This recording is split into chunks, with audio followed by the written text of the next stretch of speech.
ఐపీఎల్లో ఎప్పట్లాగే ఒక డిసాస్టర్ స్టార్ట్ ఇచ్చింది ముంబై. ఇది వాళ్ళకి కొత్తవి కాదు. ముంబై డిసాస్టర్ స్టార్ట్ ఇవ్వటం, తర్వాత కప్ ఎగరేసుకొని పోవటం చాలా సందర్భాల్లో మనం చూసాం.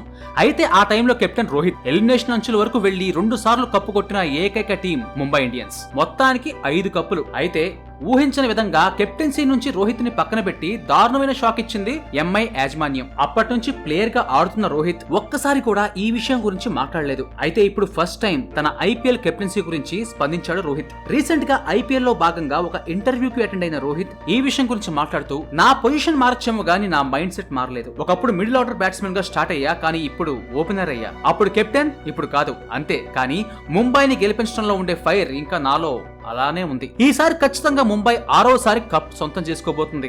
గతంతో పోల్చుకుంటే ఈసారి టీం చాలా బలంగా ఉంది అని ఎంతో పాజిటివ్ గా రెస్పాన్స్ ఇచ్చాడు. మొత్తానికి ముంబై కూడా లాస్ట్ మ్యాచ్ లో సూపర్ విక్టరీ సాధించి మళ్లీ ఊపందుకుంది.